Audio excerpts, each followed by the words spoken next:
Hello and welcome to the Elite Performance Team podcast. Dom Perillo and Jen Kasper produce the podcast weekly for your entertainment and your enjoyment. If this is your first time listening, thanks for listening. If you like our content, please like our Facebook page at Elite Performance Team for updates on podcasts. Today we have Chris Kaplanis on our podcast. Welcome to the podcast, Chris. Thanks a lot, Dom. Thanks, Jen, for having me. Absolutely, Chris. Tell us a little bit about yourself. So what do you want to know? No, I'm just kidding. So a little bit about myself. I am in business with my wife. We've been doing it for 10 years. We also have 2 kids, one a little over 2 years old, and the other one who just came in April. He's 5.5 months old. So it's a busy household because we have those 2 animals plus two dogs. So life is interesting and always something different every day. Very nice. How did you first get into triathlon coaching?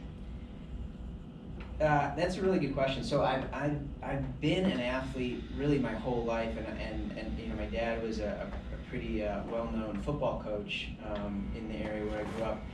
But I just really fell in love with the sport.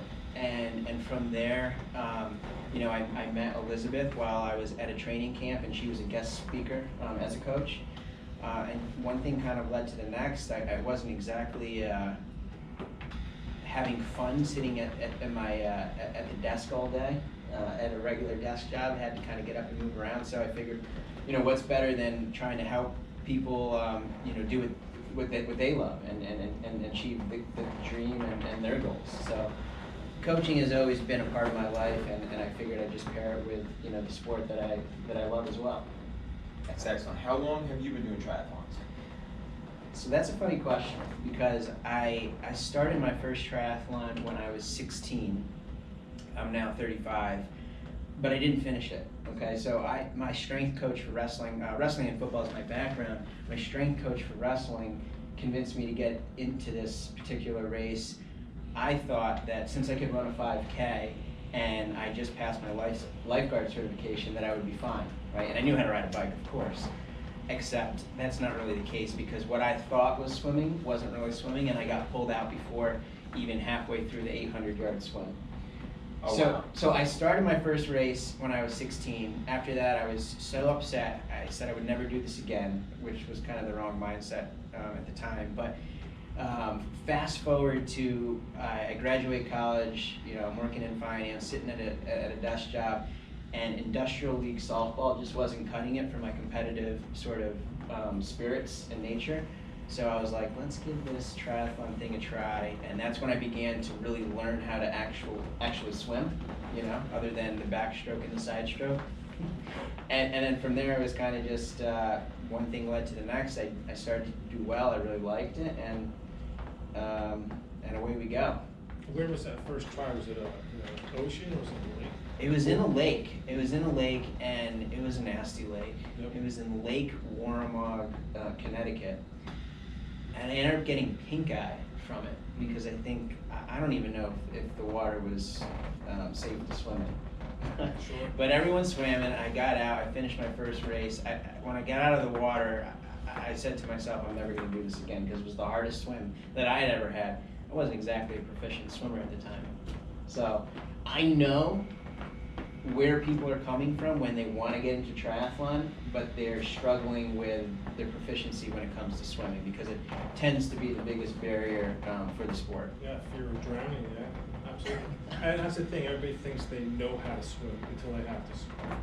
Yeah. It's a total different ballgame when you enter the water Yeah. with all these other athletes Getting kicked, getting punched. right, who can swim and are looking to get to that buoy before you. So yeah, I mean, there's so many things, and it's totally unlike what the pool is. But the funny thing is, we do part of what we do is one-on-one sessions for swim, bike, and run, and they can be technique based or intensity based. But when people contact us, and swimming is our most popular, and they say, I want to become a better swimmer, I want to do X, Y, and Z, I say, okay, well, do you know how to swim? Because we work with people that really don't know how to swim. And a lot of times people say, yeah, I know how to swim, but I'm like, okay, but hold on, do you know how to swim laps?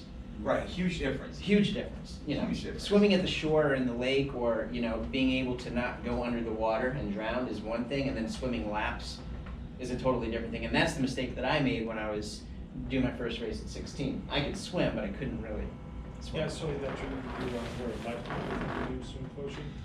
Yeah, we At have. Mary's house? We Try friends?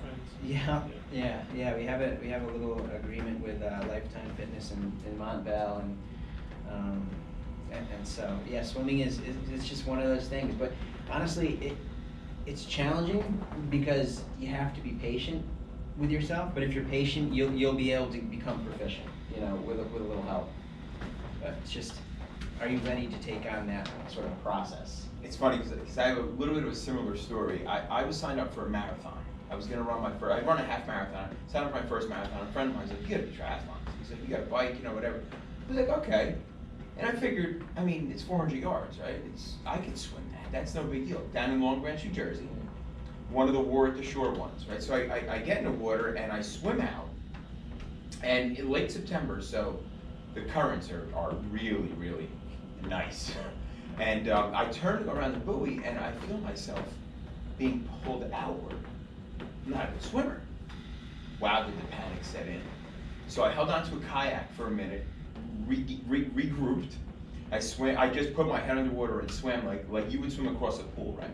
I get out of the water and I start transitioning, and on the bike I said to myself, I'm gonna do an Ironman. And honestly, I almost drowned. It was the truth. I legit almost drowned, and I said, I'm gonna do an Ironman.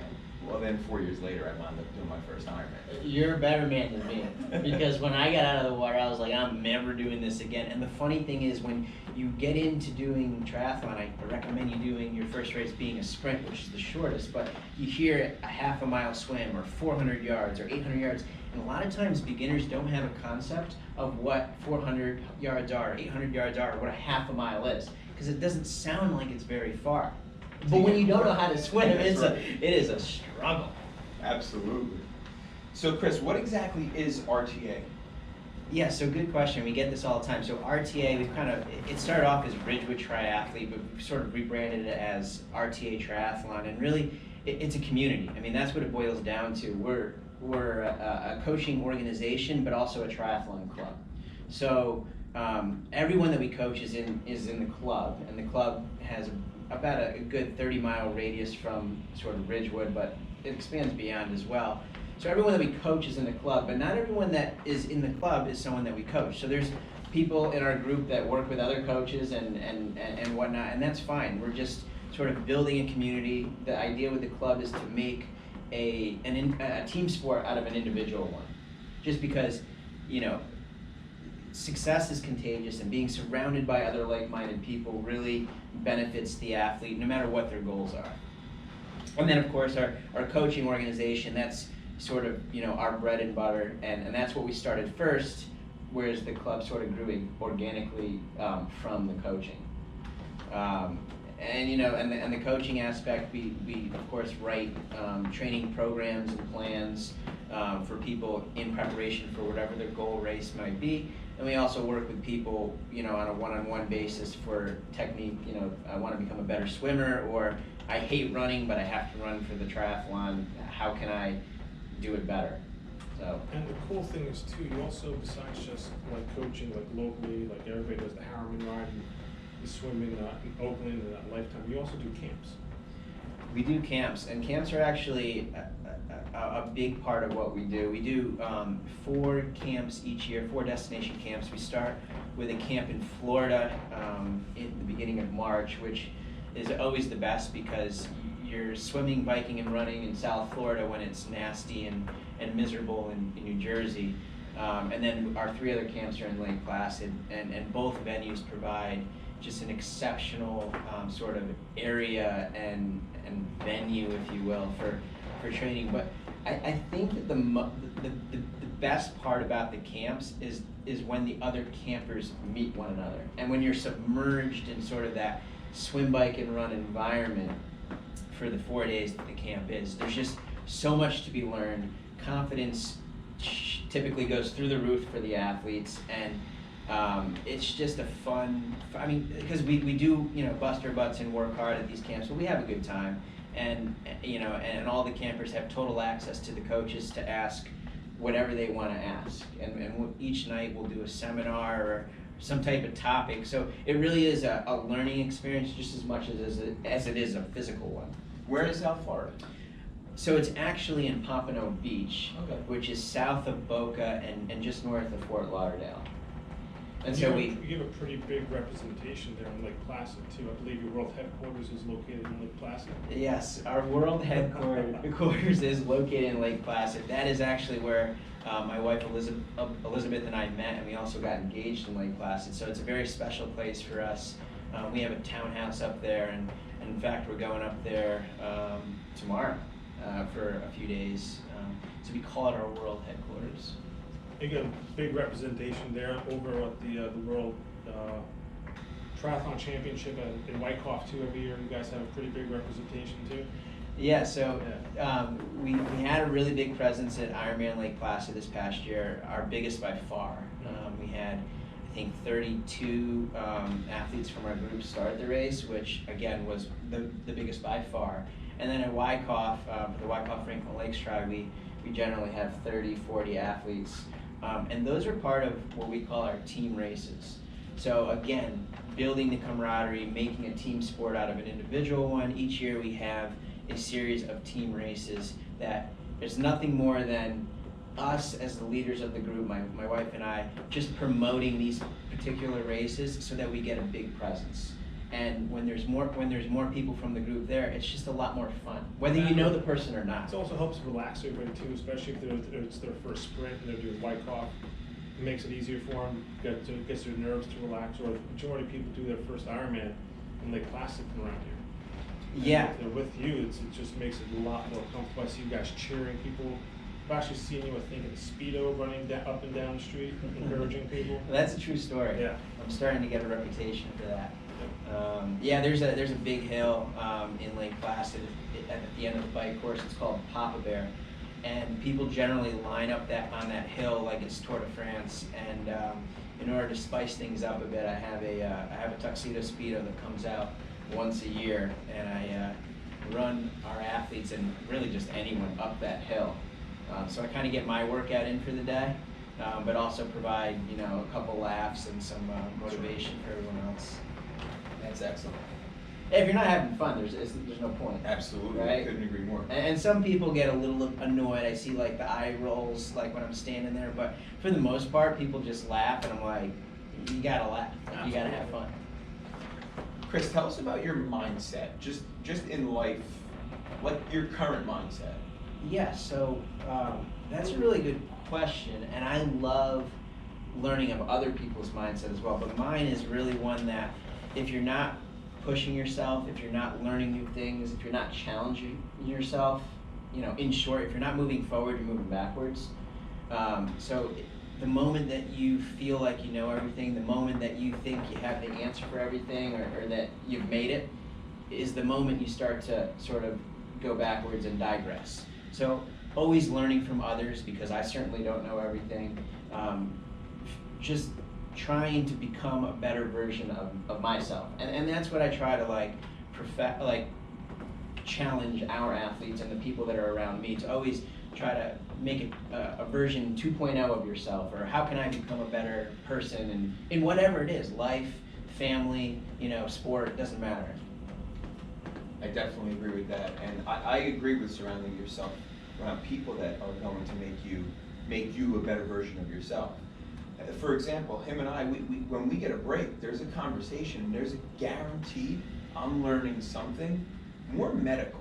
You know what I mean? More medical than on the training end of it from him. Example, yesterday, went to Starbucks, we got coffee, full-blown conversation. We were talking about sneakers for running and different variations in the foot and sensory things, and all of a sudden I'm mind blown by all this information, Definitely surrounding yourself with people like that helps. Well, yeah, and to your point, I mean, yes, you're getting all of this knowledge from Jan, but you can also ask him questions that maybe he didn't think about before, Sure. which also sort of pushes him to dig a little deeper in his knowledge. If he doesn't have the answer, go and find it out, but it just sort of, everything builds on each other. Absolutely. I agree, because it's like, I ride a bike. I like doing like long I do grand finals. I do long rides, challenging to a point because there's usually a lot of hills. But I just like getting out there and riding. Dom likes to compete, so I have a lot of competitive athletes who are patients. So basically, pick his brain to see like what's the mentality of an athlete. How do I approach it? So by all means, we both exchange significant information, and I could say exponentially grown how I treat my patients with just experience from both from triathletes with clients from you, but also from Dom's experience as well. Yeah, I mean, just having a network and people to reach out to is, and a variety of folks to talk to is just invaluable. Like one of the biggest things that I've done over the last few years and continue to do is just network with other coaches and people in the industry. Because, like I said, I don't have all the answers, but together, by sort of working with one another, sharing best practices, getting help on a particular unique, athlete or client that you're working with on whatever it might be, you're always better with others around you. And that wasn't always like the mentality. Like when we first started coaching, it was like, these are our secrets and this is our knowledge and this is, but now and as you become more experienced, there's plenty of athletes out there for people to coach. There's a million coaches. Sure. But just having a relationship, an open relationship, and having one that where you're, willing and able to help others is one that's much more valuable. Without a doubt. Tell us about your coaching and training philosophy. Yeah, so for 99% of us, triathlon and training in general is something that we do because we love it, and we want to live that healthy and fit lifestyle. So with that being said, our philosophy when it comes to training and coaching people is one that it has to work with your schedule and with your life. So not everyone's going to train 10 hours a week or 20 hours a week or whatever that number is.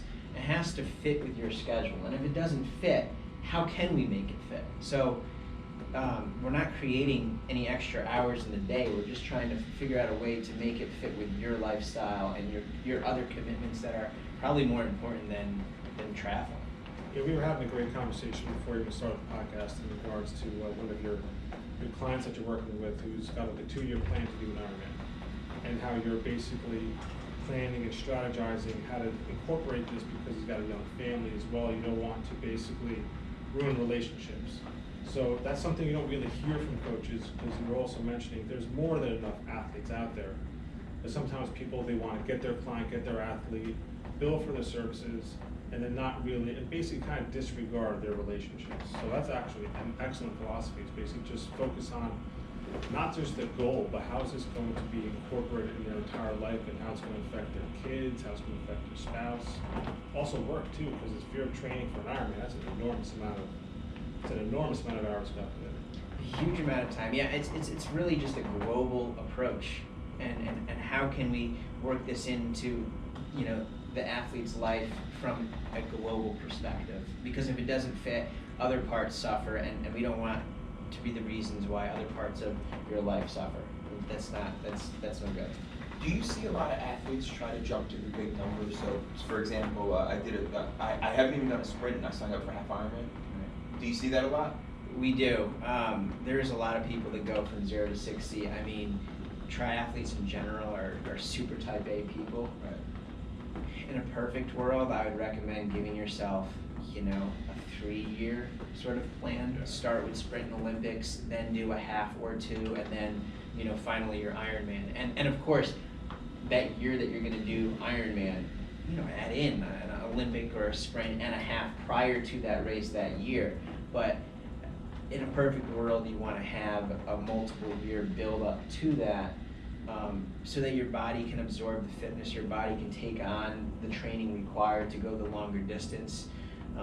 It just ultimately becomes a better experience when you finally go along. The functional strength's just not there, because we have a lot of runners here in the office. Just functionally, they're doing like 5Ks, they're doing 10K, then by the end of the year they're doing a half marathon.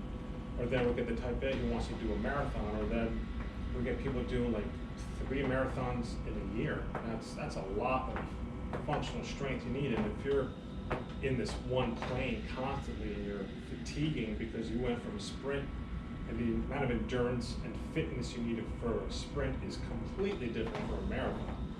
So if you don't have that functional strength, which is what Dominic basically specializes in, is to create that functional strengthening so that you can go ahead and basically, if you want to go from a sprint to or a 5K to a 10K to a half marathon, you'll be able to do it. And as you were alluding to, enjoy the actual experience. Because I don't know who wants to do an Ironman, do it in 15 hours. That sounds like an enormous amount of discomfort, you know? Yeah, I mean, look, there's all kinds, you know, like 15 hours, 16, 17 hours. It really depends on your goals and your background, but, you know, there could be someone that has never been an athlete their entire life, and they just want to get in under the 17-hour mark, and that's fine. The problem is the resilience of your body is not there if you go from 0 to 60. You know, maybe you're going to finish, but then you're going to deal with stress fractures and other things. Your body's going to be totally in a mess. And that's why it's a little bit more of a process than just, I want to do this, let's do it this year. And the body's not ready for that stress, that adaptation. It's just not ready for it. Not when you get, look, let's be honest, you could probably push through an Olympic. You could probably push through an Olympic, semi-fit. When you bump into half Ironman, you're getting into some uncharted territory there. Yeah, half Ironman, that's some epic stuff, For you sure. know, and you gotta respect the distance, you gotta respect the goal that you have, and you have to take the proper steps. And honestly, if it's not just a 1-year plan and done, you're gonna appreciate it when you eventually and ultimately do what you had set out to do. And especially with your specialty, with coaching triathletes, it's a big difference between doing let's say, like a Long Branch marathon, or doing like the Lake Placid. Yeah, I mean, transitions. I mean, transitions, for those who are not familiar, are the part between the swim and the bike, and the part between the bike and the run, and that time counts. You know, so it's really not that difficult, but it can be intimidating looking at the transition area for the first time. But it takes practice. Absolutely can be intimidating. It's, whoa, what's going on here? Well, these bikes are on these racks, definitely intimidation. But it doesn't have to be, and it's a learning process. When you start off doing whatever it is in life that you do, it was intimidating at first. Sure. But it really doesn't have to be, and it's an education along the way. And that's part of, obviously that's part of what we do as coaches, but that's also what's so great about being in a club. Whether it's our club or any club, you learn from others, you know, and that really helps sort of speed up your learning curve in the sport. Very good. What are the biggest challenges you face as a coach while working with athletes? Yeah, so that's a really good question, and it's something that I started to allude to earlier, where a lot of folks that we work with, a lot of triathletes in general, are just type A overachievers, and they want it now. And one of the more challenging parts of our job is just trying to ask people to be a little bit more patient and sort of enjoy the journey and embrace the process of getting from point A to point B, whether it's learning how to swim. It takes time. How long? It's different for everyone, you know? And it takes practice and commitment and so on. So, you know, sort of setting expectations, but also getting the athlete to buy in to what you're sort of setting as expectations is really important. And then the other thing that kind of goes hand in hand, once you are training them, once you are working with them, one of the most difficult things to sort of get across to people is that rest and recovery, whether being active or passive, is important. Your body gets stronger and fitter in periods of rest and recovery. And if you're constantly go, hard all of the time, you're gonna burn out, you're gonna get injured, and you're gonna set yourself back. But it doesn't register with a lot of people. Right. And I was the same way. And I'm my own worst enemy. I know what I need to do from a training perspective, but unless I have like my wife or coach or someone telling me, Chris, like, you've gone hard the last however many days, you're gonna get injured, you're not gonna get the best workout out of this, like, I'm my own worst enemy, So holding people back, having them embrace, the journey rather than expecting things to happen overnight. Doc, what do you see most with overtraining as far as injuries? I know you have a ton of athletes that come in here, specifically your long endurance athletes. What's the biggest thing? Shin splints is probably. Yeah, shin splints are common, but then you're also getting like everybody calls like the IT band issues, and they're foam rolling the crap out of their their tensor fascia lata, or they're foam rolling the hell out of their IT band. Where it's overtraining is one thing, but it's not having that underlying functional strength to basically be able to take on the increased amount of mileage on the run or on the bike. So if you're getting enough sleep, if you're eating well, if you're hydrating well, it all comes down to getting that core strength. I have a lot of patients who come here because it's not a contact sport. So a lot of triathletes and runners that are getting here, endurance athletes, let's call them, they'll come in with like insidious knee pain, or hip pain, which is pain that comes out of nowhere. Like I had a young gentleman, I think he's 13 years old, good athlete, runs really fast. His dad brought him in because he was having hip pain. They were trying all these things, nothing was working, and put him on the table, did a couple tests. His core wasn't activated because he didn't have the functional strength. He could do 2 or 3 miles, but push any further than that, the core musculature wasn't kicking in, which is creating stability for his body. So other muscles now had to go ahead and do stability and mobility. So just teaching them how to activate those core muscles, working in different planes rather than this one linear plane that they're constantly in. If you work in other planes, that's why like in the off season, I recommend a lot of endurance athletes do trail running. Trail running is fantastic. You do snowshoeing. You were talking about doing Nordic skiing, fantastic. Also even cyclocross or doing mountain biking, that really engages your core too, but also getting on the ground, doing some hip mobility stuff, doing some hip stability things, doing some upper body stability things, because that's the other thing people really avoid and don't understand, that you need a lot of rhomboid stability. Because when you're running, for instance, if you're doing an Ironman, at the end, you're swimming, then you're running, you're swimming, you're biking, then you gotta run a marathon. You got all this fatigue, and then you get all this burning from your upper back because your rhomboids, which are the muscles which keep your shoulders back, they're just fatigued. I mean, you just swam, then you rode on this triathlon bike, and now everything is fatigued. Everything's going to burn. Everything's going to start breaking down, and then you can not only have injuries, but it's just going to hurt. It makes the whole race uncomfortable. Absolutely. Yeah, it's kind of amazing, and just like you were saying, like, it's unbelievable how you'll come across someone who is a great athlete or very fit, but like how weak they are in these other areas. Yep. And what small improvements or an added sort of regimen can do to improve their entire world. Yep. I sometimes have the female or the male patient come in who they've just been running their entire career. I put them on a Bosu ball, which is like a balance ball, and have them step on it sideways. They can't even do it. They step on the ball, it launches them off to the side because they don't have that core stability to do it. Now they can walk forward just fine, but having to do anything side to side, they just can't do it because they've never trained. It's called neuromuscular reeducation. They've never trained that to be able to do that kind of activity. Yeah, it's crazy. Chris, what's the best way for people to reach you? Yeah, so our website, obviously, rtatri.com. We're also on Facebook, RTA Triathlon, and Instagram, RTA Triathlon.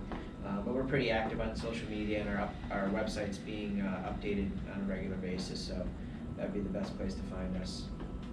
Excellent. Doc, anything? Yeah, I just wanted to wish Mary from New Jersey Tri Friends best of luck. She is participating in her second Kona Ironman down in Hawaii, so best of luck, enjoy. We're looking forward to having you back on the podcast to tell us all about your story. Best of luck, Mary. Chris, anything? Closing? No, that's all. Guys, thanks for the opportunity to be here. Good luck, Mary. We'll be cheering for you. I hope you have a great day. Awesome. Chris, thank you so much. Mary, best of luck to you. I'll send you a note.